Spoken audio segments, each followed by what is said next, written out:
Diretsan sa DWDW. Kung meron kayong reklamo, kaso, panawagan o impormasyong nais ipabatid, ang aming pong hotline ay 522-1327. That's 522-1327. Maaari ding magsadya o lumiham sa aming tanggapan. Station DWDW, 1017 kHz Dagupan, care of Manny de Guzman Jr., A.B. Fernandez East, Dagupan City. Asahan niyong ang inyong pangalan ay hindi may lalantad. Impormasyon lamang ang aming kailangan. Diretsan sa DWDW.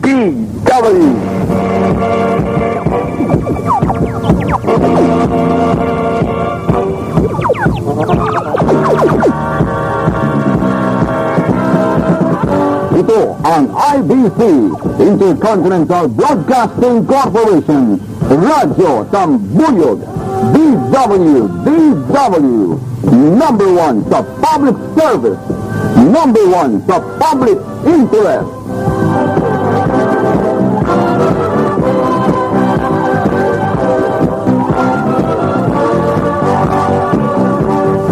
Ang himpilan DWDW ay miyembro ng KBP, kapisanan ng mga broadcasters sa Pilipinas. Iwas to ang ating mga rosahan. Tumpak na oras, ganap na pong 2 minuto makalipas ang 1:00 ng hapon.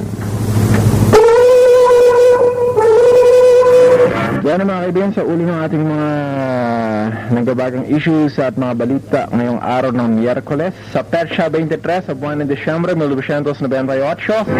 648 million peso budget para sa taong 1999 ng lalawigan ng Pangasinan na aprubahan na ayon kay Vice Governor Oscar Lambino ng Pangasinan. Samantala mga kaibigan, digital naharap sa iba't ibang reklamo dahil sa hindi magandang serbisyo. Sa iba pa nating mga balitang lokal, inaasahang wala ng brownout sa susunod na taon. Ito ay makaraang ilagay naman o isama sa Napocor system ang Suwal coal-fired power plant. Samantala, isang 11 anyos na batang babae tinangkang abusuhin sa Binmalay, Pangasinan. Diretsahan sa DWDW. Komentaren tapat, balitang totoo, walang kinakatakutan, walang kinikilingan. Diretsahan sa DWDW. Anuman ang kaso, anuman ang reklamo, isumbong mo sa DWDW. Diretsahan sa DWDW. Samantala mga kaibigan sa ating mga pambansang balita sa nationwide issues, nationwide report. Controversial na death convict Leo Echegaray pinayagang may kasal o makasal sa ka-live-in partner nito. Samantala Malacanang ay nakialam naman daw sa gusot sa immigration. Lusyutan, nakipagsabwatan daw sa PCI Bank, Metro Bank, Bank of the Philippine Islands o BPI laban sa ALPA. Ito yung Airline Pilots Association of the Philippines o ALPAP ng Philippine Airlines.